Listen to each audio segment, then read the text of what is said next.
অত্যন্ত সংকীর্ণ, আবার রাস্তার দুধারে আছে কাটা। এইরকম সংকীর্ণ কাটাযুক্ত মেঠো পথে আপনি কি কখনো হেঁটেছেন নাকি? ওমর রাদিয়াল্লাহু আনহু তখন বললেন, হ্যাঁ, এরকম সংকীর্ণ কাটাযুক্ত পথে আমি তো বহুবার হেঁটেছি। তখন উবাই ইবনে কাব রাদিয়াল্লাহু আনহু জিজ্ঞেস করলেন, কাটাযুক্ত সংকীর্ণ মেঠো পথে আপনি যখন পথ চলেছেন কেমন করে পথ চলেছেন? ওমর ফারুক রাদিয়াল্লাহু আনহু তখন বললেন, এরকম ছোটখাটো সংকীর্ণ কাটাযুক্ত মেঠো পথে আমি যখন চলাফেরা করেছি, আমার কাপড়কে অত্যন্ত গুটিয়ে সন্তর্পণে সতর্কতার সাথে চলেছি, যেন কাটার আঘাতে আমার পা বা শরীর ক্ষত বিক্ষত না হয়, আমার কাপড় চোপড় যেন নষ্ট না হয়। তখন উবাই বিন কাব রাদিয়াল্লাহু আনহু বললেন, এর চাইতে উত্তম উদাহরণ তাকওয়ার ব্যাপারে আর কি হতে পারে? আপনি যেভাবে কাটাযুক্ত পথে, সংকীর্ণ কাটাযুক্ত পথে কাপড় চোপড় গুটিয়ে সন্তর্পণে সাবধানতার সাথে চলাফেরা করেছেন, আপনি যে সমাজে বসবাস করেন, এই সমাজ তুলসী পাতায় ধোয়া পবিত্র বা পরিচ্ছন্ন সমাজ নয়। এই সমাজের রন্ধ্রে রন্ধ্রে চারপাশে গুনাহ আর পাপ আছে, পাপে ঘেরা, গুনাহে পরিপূর্ণ। এই সমাজে আপনিও সন্তর্পণে সাবধানতার সাথে চলাফেরা করবেন, যে আপনার চতুর্দিকে পাপ থাকলেও কোনো পাপ আপনাকে ধরবে না। আল্লাহকে ভয় করে সাবধানতার সাথে এমন ভাবে দুনিয়াতে চলার নাম হলো তাকওয়া। আপনাদের এলাকায় অনেক নদী খাল বিল আছে। আপনাদের এলাকায় খাল বিল নদী নালা হওয়ায় আপনারা এই বাইন মাছের সাথে অনেকে পরিচিত। বাইন মাছ চিনেন তো আপনারা? সবাই বলেন, বাইন মাছ চিনেন আপনারা? এটা থাকে কোথায়? যদি বলেন, কাদায় থাকে। কিন্তু যখন এই বাইন মাছকে কাদা থেকে উঠিয়ে খালোই না খবর বলেন, আমার বাড়ি তো সিলেট। আপনার সিলেটি মাছ কিন্তু খুব সাংঘাতিক। আমি সিলেটি মাছলে আপনারা কোনটাও বুঝতে পারেন। আমরা সিলেটে বলি ফলই, আর আপনারা বলেন খালই। ওকে, এই যে বাইন মাছ, এটা থাকে কাদায়, কিন্তু তাকে উঠানোর পরে যখন খালইয়ের ভেতরে রাখা হয়, আপনারা বলেন তো বাইন মাছের গায়ে কি কোনো কাদা দেখা যায়? জোরে বলেন, কাদা দেখা যায়? বাইন মাছ কাদায় থাকলেও তার গায়ে যেমন কাদা লাগে না। আপনি যে সমাজে বসবাস করেন, এই সমাজের চারপাশে জিনা আছে, সুদ আছে, ঘুষ আছে, অন্যায় আছে, পাপাচার আছে, পাপে পরিপূর্ণ ওই সমাজে এমন ভাবে চলবেন যেভাবে বাইন মাছ কাদায় থেকেও তার গায়ে কাদা লাগায় না, এমন ভাবে থাকে। আমার আপনার চারপাশে গুনাহ থাকবে, গুনাহ আমাকে টাচ করবে না, এমন ভাবে চলার নাম হলো তাকওয়া। আল্লাহু আকবার। এখন তো আমাদের চরিত্র নষ্ট করার জন্য একটা আকর্ষণীয় উপাদান সবার হাতে আছে। এটার নাম কি? জোরে বলেন, এটার নাম কি? ও আমার যুবক ভাইয়েরা, রাতের বেলা মোবাইল ফোন হাতে নিয়ে আপনি স্ক্রল করছেন, ইউটিউবে গিয়েছেন, ফেসবুকে গিয়েছেন, একটা আজে বাজে ভিডিও চলে আসলো। আপনার রুমে আপনি একা আছেন, আপনার আব্বা আম্মা জানে না আপনি কি দেখেন, গ্রামের মানুষও জানে না আপনি কি দেখেন। কিন্তু বলেন তো, আপনি একাকী অন্ধকার সেই রুমের ভেতরে একা একা মোবাইলে কি দেখেন? কেউ সেটা না দেখলেও যিনি সব কিছু দেখেন এবং জানেন তিনি কে? সে আল্লাহর ভয় অন্তরে থাকার নাম হলো, জোরে বলতে হবে, সে আল্লাহর ভয় অন্তরে থাকার নাম কি? যাদের হৃদয়ে আছে আল্লাহর ভয়, তারা কোনো পথ ভুলে যায় না। আল্লাহর প্রেম ছাড়াই দুনিয়ায় কারো কাছে কোনো কিছু চায় না, কারো কাছে কোনো কিছু চায় না। অন্তরে থাকবে কার ভয়? আল্লাহর ভয় অন্তরে রেখে আল্লাহর হুকুম মানা আর আল্লাহর নিষেধগুলো বর্জন করার নাম হলো কি? সবাই বলতে হবে, সেটার নাম কি? তাকওয়া। এই তাকওয়া অর্জন করবার জন্য 30টা রোজা দিলেন কে? এখন রমজান মাসে রোজা রেখে কিভাবে তাকওয়া ট্রেনিং হয় আপনাদেরকে খুব ছোট ছোট কয়েকটা উদাহরণে বুঝাই দিই। এখানে আপনারা হাজার হাজার মানুষ বসে আছেন, অনেকে পানি পান করছেন, অনেকে বিভিন্ন খাবার খাচ্ছেন, আমি দেখতে পাচ্ছি, খান, অসুবিধা নাই। কিন্তু বলেন তো, সুবহে সাদেক থেকে নিয়ে ইফতারের আগ পর্যন্ত পানি খাবার দাবার সামনে থাকলেও আপনারা কি খাবার বা পানি পান করেন? জোরে বলেন, পান করেন? কেন করেন না? কাকে ভয় করেন? আল্লাহকে ভয় করেন। এমনকি আজকে ইফতারের আগ মুহূর্তে ইফতার সারাদিন রোজা রাখলাম, রোজা রাখার পরে ইফতারের 20-30 মিনিট আগে খেজুর, বিভিন্ন ধরনের শরবত, ছোলা, পেঁয়াজু, বেগুনি, বিভিন্ন ধরনের মিষ্টান্ন, বিভিন্ন ধরনের ফলমূল আমার আপনার সামনে থাকে। রোজাদার ইফতারির সামনে নিয়ে বসে আছে, সব খাবার তার সামনে সাজানো, কিন্তু খায় না। আপনি যদি ওই টাইমে খেয়ে ফেলেন, ফেরেশতা কি এসে আপনাকে থাপ্পড় মারবে নাকি? বেটা খাইলি কেন? বলেন, থাপ্পড় মারবে? আপনি খাইতেছেন না, বলেন তো এই যে ওই টাইমে খাবার সামনে আছে, খান না, এই যে খাবারটা খেলেন না, কাকে বলছেন? এই যে তাকওয়ার চর্চা কিভাবে রমাদানে হচ্ছে দেখেন। আমার যুবক ভাইরা, আমার হাতে মোবাইল আছে, আমি চাইলেই আজেবাজে ভিডিও দেখতে পারবো, কিন্তু আমি দেখবো না, কারণ আমার অন্তরে রাখবো কার ভয়? আমি সমাজের নেতা হবো, আমার এই ক্ষমতা আছে এই এলাকার বহু মানুষের ঘর বাড়ি জায়গা জমি দখল করা, চাঁদাবাজি টেন্ডারবাজি করা, কিন্তু আমি করবো না, কারণ আমার অন্তরে থাকবে কার ভয়? অন্তরে আল্লাহর ভয় রাখার নাম কি? অন্তরে আল্লাহর ভয় থাকার নাম কি? মনে রাখবেন, তাকওয়া, টুপি, পাঞ্জাবি, পোশাক আশাক, দাড়ি, এগুলো দিয়ে তাকওয়া চেনা যায় না, এগুলো দিয়ে তাকওয়া বোঝা যায় না। যদি দাড়ি লম্বা হলেই তাকওয়াবান হওয়া যেত, তাহলে রবীন্দ্রনাথ ঠাকুর হতো সবচেয়ে বড় মুত্তাকি, ঠিক না? রবীন্দ্রনাথ ঠাকুরের দাড়ি বুঝ দেখছেন আপনারা? মানে ছবিতে দেখছেন কিনা? আরে বাপরে বাপ, কত লম্বা মুছ আর কত লম্বা দাড়ি, কুটগুলোও ঠিক মতো দেখা যায় না। শুধুমাত্র দাড়ি, টুপি, লম্বা জুব্বা, পাঞ্জাবি পরিধান করে চলাফেরার নাম তাকওয়া নয়। তাকওয়া থাকে মানুষের অন্তরে। আল্লাহ রাসূল বলেছেন, আত-তাকওয়া হাহুনা, আত-তাকওয়া হাহুনা, আত-তাকওয়া হাহুনা। নবীজি 3 বার এই কথাটা বলেছেন। জোরে বলেন তো কয়বার? তাকওয়া থাকে কোথায়? পোশাকে না অন্তরে? তাকওয়া পোশাকে না অন্তরে? জানি আমার অন্তরে তাকওয়া থাকে বলে আপনি রাসূলের সুন্নাহগুলো মানবেন না, এমনটা যেন না হয়। অনেকে ক্লিন শেভ করেন, এটা করবেন না, কারণ দাড়ি রাখা সমস্ত পয়গম্বরদের সুন্নাহ। পৃথিবীর সকল নবী রাসূলদের দাড়ি ছিল কি ছিল না?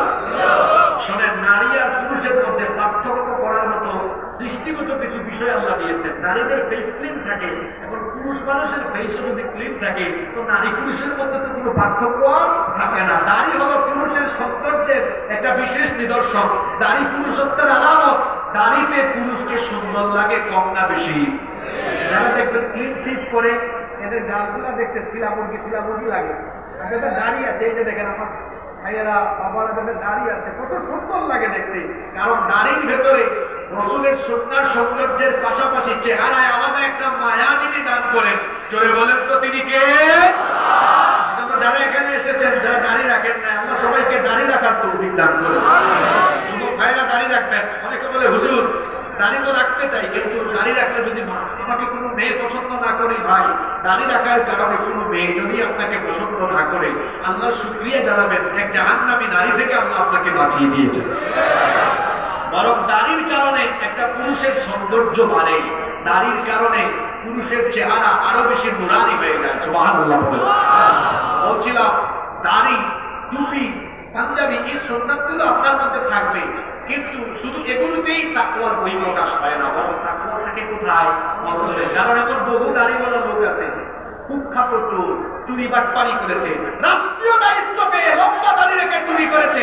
আপনি এরকম বহু মানুষের নাম দেখাতে পারবো, যেমন কুখ্যাত এক চোরের নাম বলি, সালমান এফ রহমান। দাড়ি ছিল কি ছিল না? জোরে বলেন, ছিল কি ছিল না? এই বেটা পালানোর সময় পালাইতেছে নৌকা দিয়ে, কেউ কেউ তো পালাইছে বর্ডার দিয়ে, কেউ কেউ এর আগে ভাগে আকাশ পথে গিয়েছে, কিন্তু সে নৌকা থেকে পালাচ্ছে, কিন্তু যখন পালিয়ে যাচ্ছে তখন সাফা চাট, কিছুই নাই।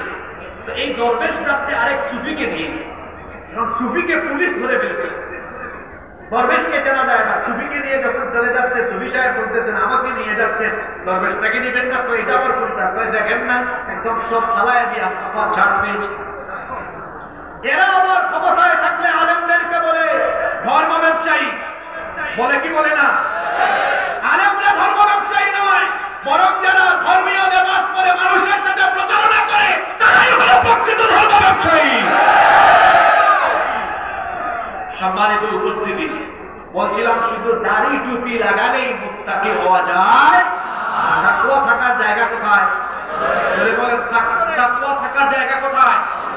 এই যে যার নাম বললাম সে সহ এই যে বাংলাদেশ 54 বছর ধরে স্বাধীন হয়েছে, আপনারা বলেন তো রাষ্ট্রীয় দায়িত্বে আল্লাহর ভয় থাকা মানুষগুলো যদি থাকতো এই বাংলাদেশ পরিবর্তন হতো কি হতো না?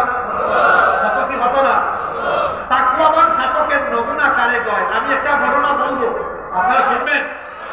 ঘটনাটা কি বলবো? ওমর রাদিয়াল্লাহু আনহু অর্ধ দুনিয়া শাসন করেছেন। ছোটখাটো কোনো দেশের প্রেসিডেন্ট তিনি ছিলেন না, অর্ধ পৃথিবীর শাসক ছিলেন। তিনি তার শাসনামলে একদিন ঘরের ভেতরে মোমবাতির আলো জ্বালিয়ে কাজ করছেন। সেই সময় তো এরকম ইলেকট্রিক্যাল কোনো লাইট ছিল না, বিদ্যুৎ ছিল না, কারেন্ট ছিল না। মোমবাতি জ্বালিয়ে ঘরের ভেতরে কাজ করছেন। এমন সময় তার কিছু রিলেটিভ, তার কিছু আত্মীয় স্বজন দেখা করতে এসে দরজায় নক করলেন। তারা বললেন আমরা কি ভেতরে আসবো নাকি? তিনি বললেন একটু দাঁড়াও, দরজায় দাঁড়িয়ে থাকো, ভেতরে প্রবেশ করবা না। তার আত্মীয় স্বজনদেরকে দরজায় আটকে দিয়ে তার সামনে থাকা মোমবাতির আগুন তিনি ফু দিয়ে নিভিয়ে দিলেন। তারপরে নতুন আরেকটা মোমবাতি এনে সেই মোমবাতিটা আগুন ধরালেন। এরপরে বললেন এবার তোমরা ভেতরে আসতে পারো।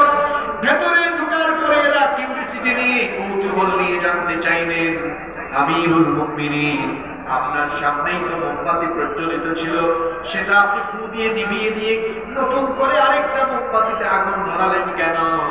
তিনি তখন বললেন দেখো তোমরা আসার আগ পর্যন্ত রাষ্ট্রের টাকায়, জনগণের টাকায় কেনা মোমবাতির আলো জ্বালিয়ে আমি অফিসিয়াল কাজ করছিলাম, জনগণের কল্যাণে রাষ্ট্রীয় কাজ করছিলাম।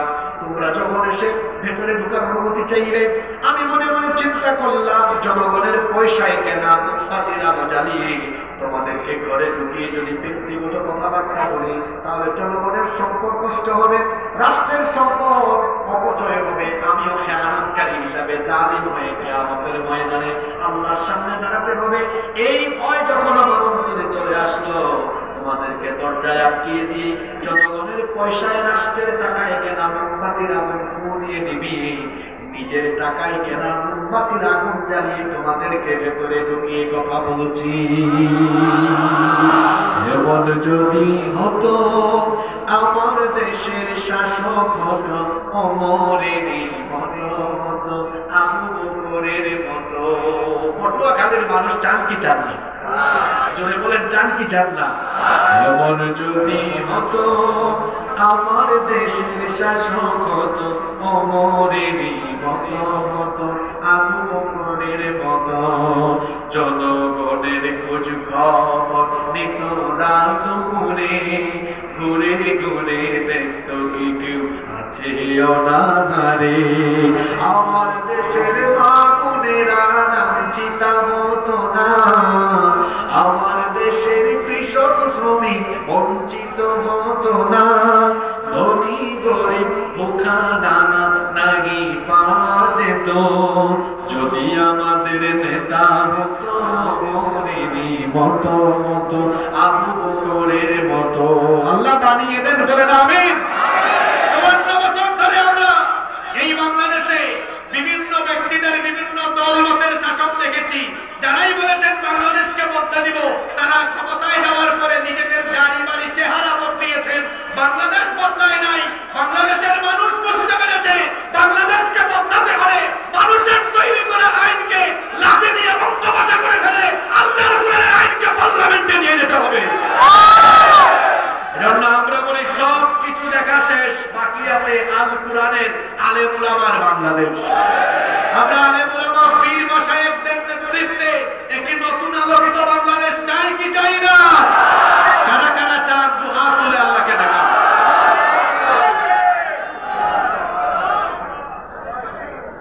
আল্লাহ কবুল করেন, বলেন আমিন।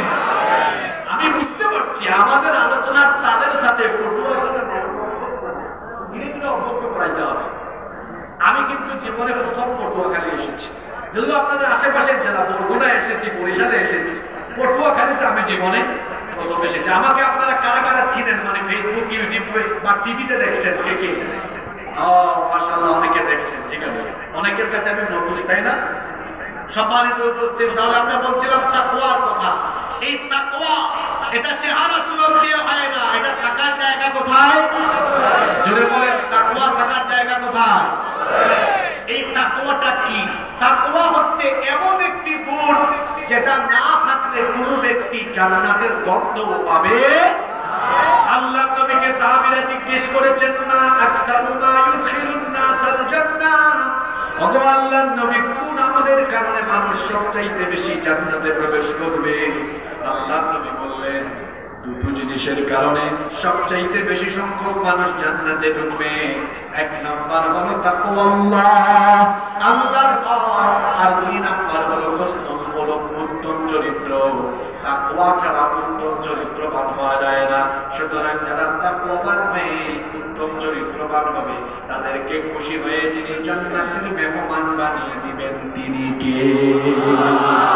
তাহলে বোঝা গেল তাকওয়া ছাড়া জান্নাতে যাওয়ার কোনো সুযোগই নেই। এই তাকওয়া এর ট্রেনিং গ্রহণের জন্য এই 1 মাস রোজার বিধান দিয়েছেন কে? মনে বলেন কে? এখন এই তাকওয়া আপনারা সবাই অর্জন করতে চান কি চান না? সবাই বলেন, চান কি চান না?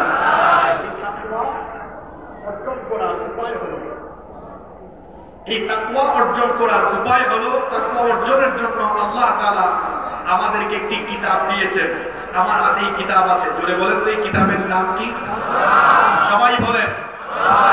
এই কিতাবের শুরুতেই আল্লাহ বলেছেন, যালিকাল কিতাবু লা রাইবা ফীহি হুদাল লিল। এটা কাদের জন্য হেদায়েত? এটা মুত্তাকিদের জন্য হেদায়েত। অর্থাৎ যারা তাকওয়ার পথে সংগ্রহ করতে চাইবে, তারা এই কিতাবের ভেতরে হেদায়েত পেয়ে যাবে। সুবহানাল্লাহ পড়বেন না? সমাধান চাও যদি জীবনে মরণে, ফিরে যাও খুঁজে নাও চোখ রাখো কোরআনে। If you want a solution in here after, go back, have a look on the Holy Quran. সব সমস্যার সমাধান দিতে পারে। তাহলে তাকওয়া চর্চা করার জন্য, তাকওয়া অর্জন করার জন্য যেই কিতাবের কাছে আমাকে আপনাকে আসতে হবে, জোরে বলেন তো সেই কিতাবের নাম কি? দেখেন আল্লাহ যেন কি মিল রাখছেন, সুবহানাল্লাহ। একটু খেয়াল করে শুনেন, যে রোজা দিয়েছেন তাকওয়া অর্জনের জন্য, এই তাকওয়া অর্জন করার জন্য যে কিতাব দরকার, এই কিতাবও আল্লাহ রোজার মাসে আমাদেরকে দান করেছেন। সুবহানাল্লাহ বলবেন না? এই কিতাব আপনাকে জান্নাতের পথ দেখাবে। এই কোরআন পৃথিবীর সর্বশ্রেষ্ঠ কিতাব, মহাবিশ্বের মহাবিশ্বয় এই কোরআনে কারীম। বলেন তো, কোরআনের চাইতে দামি কোনো কিতাব পৃথিবীতে কি আছে? জোরে বলতে হবে, আছে? এই কোরআনের কয়েকটা বিশেষত্ব আপনাদের সামনে আমি তুলে ধরি। Number 1, 1 number, Quran is a book that is most read in this world. পৃথিবীর একমাত্র কিতাব হলো কোরআন, যা সবচাইতে বেশি পাঠ করা হয়। পৃথিবীতে কোরআন যে পরিমাণ তিলাওয়াত হয়, অন্য কোনো কিতাব এত বেশি তেলাওয়াত হয় না।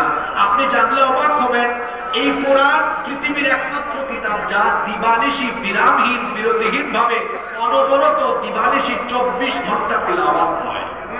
সুবহানাল্লাহ পড়বেন না? আপনি বলবেন 24 ঘন্টা কিভাবে তেলাওয়াত হয়?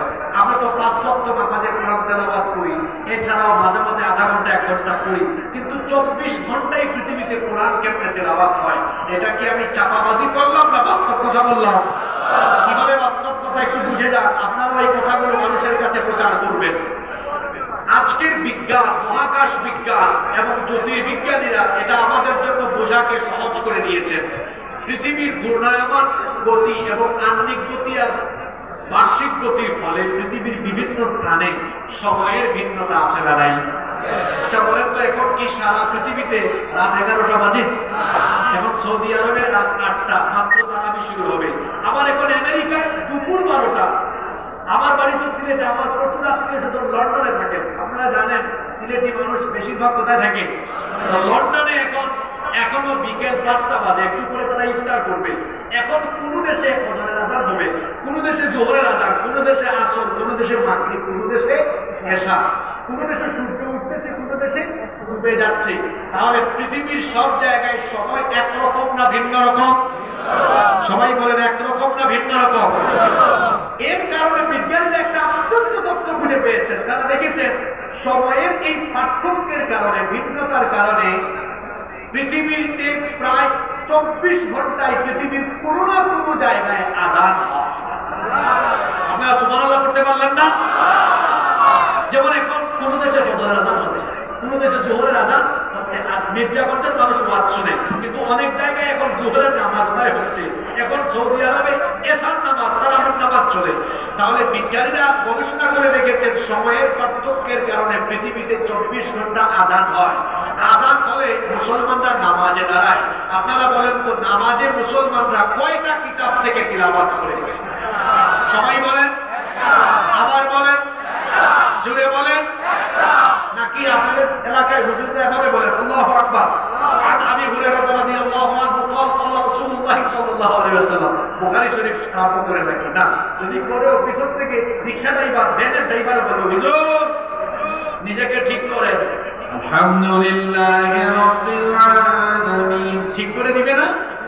তাহলে যদি 24 ঘন্টায় পৃথিবীর কোথাও না কোথাও আযান হয়, সেখানে নামাজ হবে।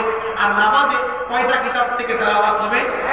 তার মানে মির্জাগঞ্জের মানুষ ঘুমিয়ে থাকলেও ভারতের মুসলমান তারা যদি ঘুমিয়েও থাকে, পাকিস্তানের মুসলমান, আফগানিস্তানের মুসলমান বা অন্য দেশের মুসলমান কেউ ঘুমিয়ে থাকলেও তখন অন্য এলাকার মুসলমান নামাজ আদায় করে। সেজন্য দেখা গিয়েছে পৃথিবীতে 24 ঘন্টা 1 সেকেন্ডের জন্য কোরআন তেলাওয়াত বন্ধ হয় না। এটা দুনিয়ার একমাত্র কিতাব যা অনবরত 24 ঘন্টা পৃথিবীর কোথাও না কোথাও তিলাওয়াত হয়। আল্লাহু আকবার। কোরআন ছাড়া পৃথিবীতে অন্য কোনো কিতাব কি এরকম আর পাওয়া যাবে? জোরে বলেন, পাওয়া যাবে? আবার এই কোরআন এর স্পেশালিটি, এর বিশেষত্ব আপনারা দেখেন, এটা দুনিয়ার একমাত্র কিতাব। Nobody has ever bothered to read or heard the Holy Quran. এই কোরআন কেউ তিলাওয়াত করলে বা কোরআন তেলাওয়াত শুনলে কেউ কখনো বিরক্ত হয় না। আপনারা কি কোনোদিন কোরআন তিলাওয়াত করে বা শুনে বিরক্ত হয়েছেন? একটা গান বা কবিতা কয়েকদিন গাইলে বা শুনলে পরে বিরক্ত লাগে, মানুষ বলে এটার কথা শোনা বা এটা পাল্টা আমার ভালো লাগে না। কিন্তু বালেগ হওয়ার পর থেকে আমরা মসজিদে নামাজে যাই, সেই ছোটকাল থেকে দেখছি ইমাম সাহেব প্রত্যেক দিনই একটা সূরা দিয়ে নামাজ আরম্ভ করেন। সেই সূরার নাম হলো সূরাতুল ফাতিহা। কেউ কি কোনোদিন গিয়ে অভিযোগ করেছে নাকি হুজুর প্রতিদিন আপনি এক সূরা পড়েন কেন? শুনতে শুনতে মজা লাগে না, ভালো লাগে না, বিরক্ত লাগে, আপনি একটু অন্য আরেকটা সূরা দিয়ে নামাজ শুরু করেন। এইরকম অভিযোগ আজ পর্যন্ত দুনিয়ায় কি কেউ করেছে নাকি? জুড়ে বলেন তো, করার কোনো সম্ভাবনা আছে নাকি? বরং আপনি উল্টা অভিযোগ শুনবেন। যেমন মাঝে মাঝে আমি যেখানে জমা পড়াই অভিযোগ শুনি, হুজুর আপনি তেলাওয়াত কেন এত শর্ট করেন, তেলাওয়াত লম্বা করবেন, তেলাওয়াত শুনতে বড় মজা লাগে, ভালো লাগে। আমরা যারা হজ করেছি, উমরা করেছি, বাইতুল্লাহ শরীফে গিয়েছেন যারা, মসজিদে নববীতে নামাজ আদায় করেছেন যারা, তারা দেখেছেন সেখানে যখন আল্লাহর কালাম তেলাওয়াত হয় মনে হয় যেন আসমান থেকে আল্লাহর কোরআন তখন নাযিল হচ্ছে। আল্লাহু আকবার। আমি স্টেজে উঠার আগে পথে আসার সময় শুনলাম 2-3 জন হাফেজ সাহেব তেলাওয়াত করেছেন, কত সুন্দর করে তেলাওয়াত করলেন। আল্লাহ এক একজনের কণ্ঠে এক এক রকমের সুধা, এক এক রকমের সুর, এক এক রকমের মায়া ঢেলে দিয়েছেন। কারো কারো কণ্ঠ এমন সুন্দর, এরা যখন কোরআন পড়ে, কোরআন তেলাওয়াত করে, অর্থ না বুঝলেও তেলাওয়াতের আকর্ষণে কঠিন হৃদয় বলে গিয়ে চক্ষু থেকে পানি বের হয়ে পড়ে।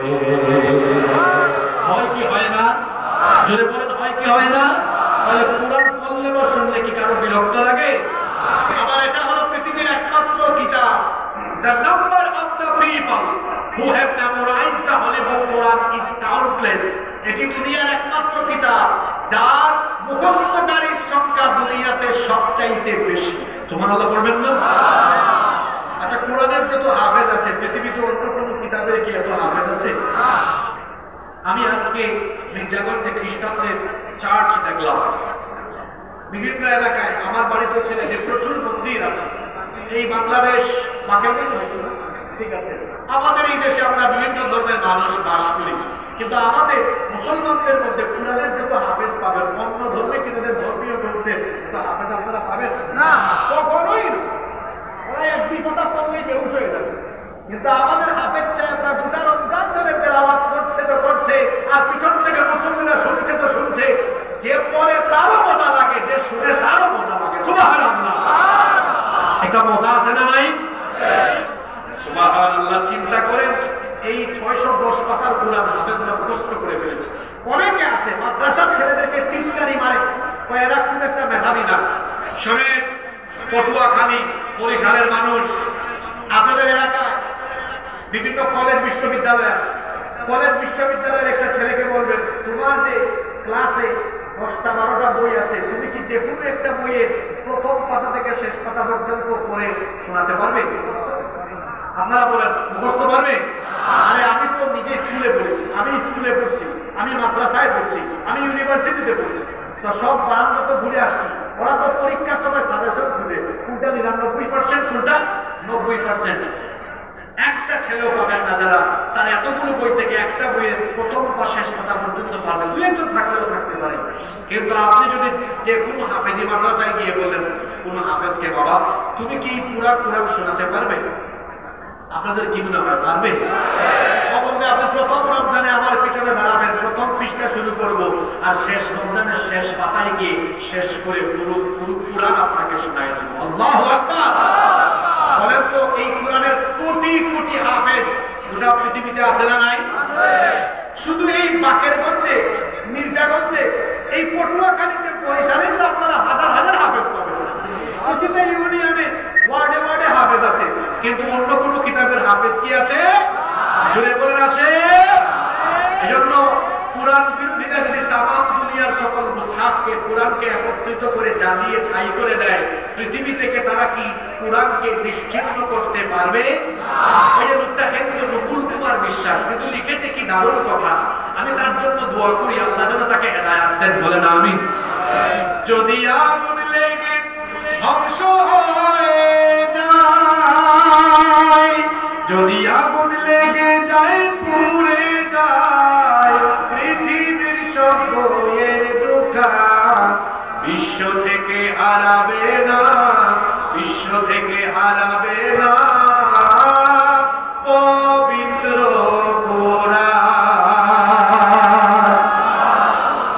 করবে কেমন করে কোরআন ধ্বংস আগুনের তেজ, করবে কেমন করে কোরআন ধ্বংস আগুনের তেজ, আছে বিশ্ব ভরা গণিত কোরআনে হাফেজ।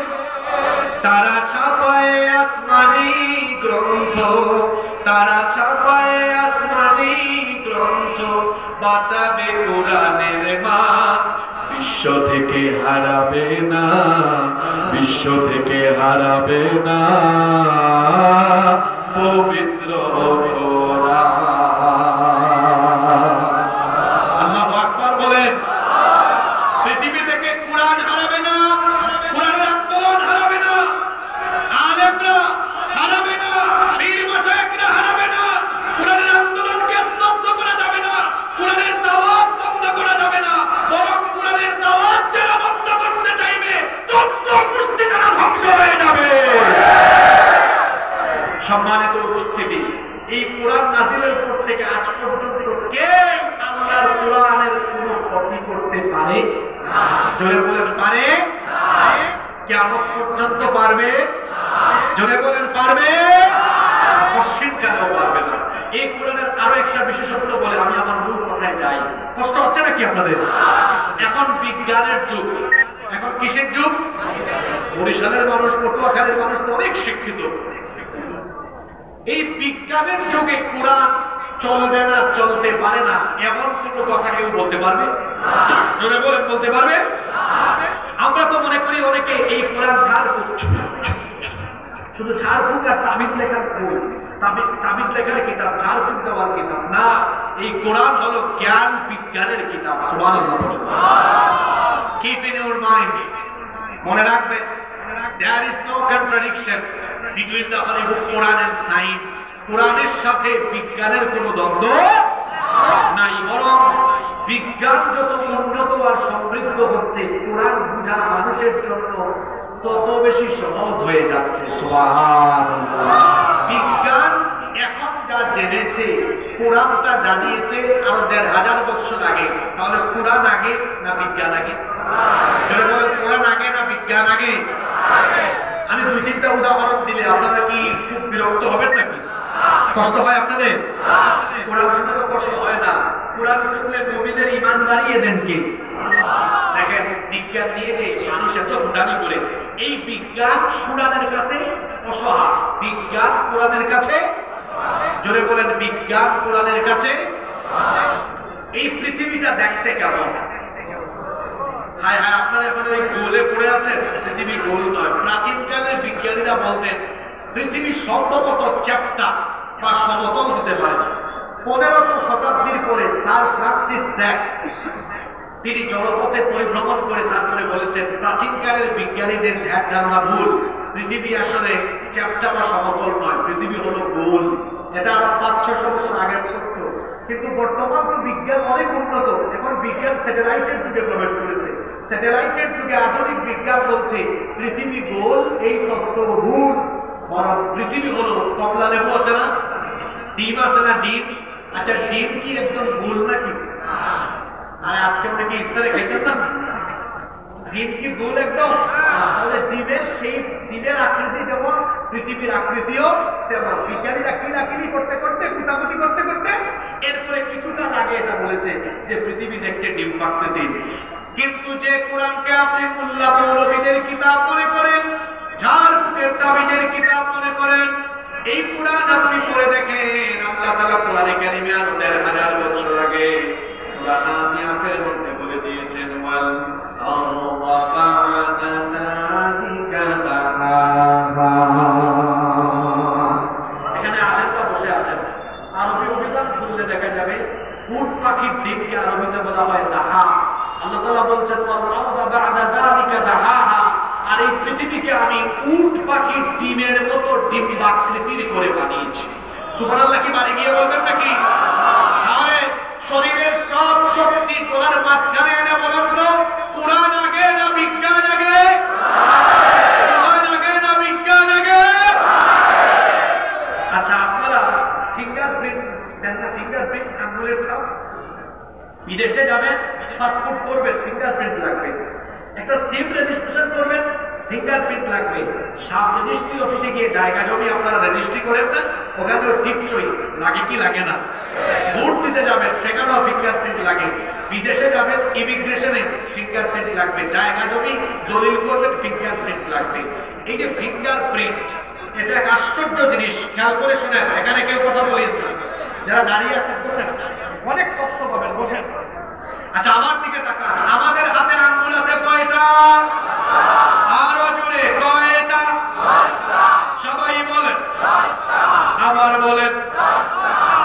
10টা।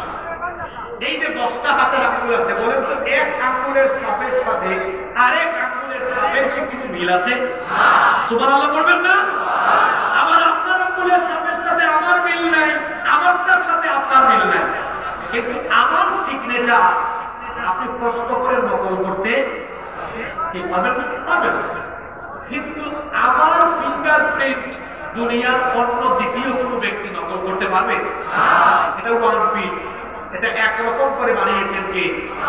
পৃথিবীর 800 কোটি মানুষ, একজন মানুষের ফিঙ্গারপ্রিন্টের সাথে আরেকজন মানুষের ফিঙ্গারপ্রিন্টের কোনো মিল নাই। এখানে কুদরত কার? জোরে বলতে হবে, কুদরত কার? আল্লাহ। এটা আপনারা এখন জানেন। 1800 সালের আগে পৃথিবীর মানুষ এটা জানতো না। 1800 সালের পরে ইংল্যান্ডে এই তথ্য আবিষ্কার হয়। ব্রিটিশ বিজ্ঞানী উইলিয়াম হার্সাল মানব দেহের উপর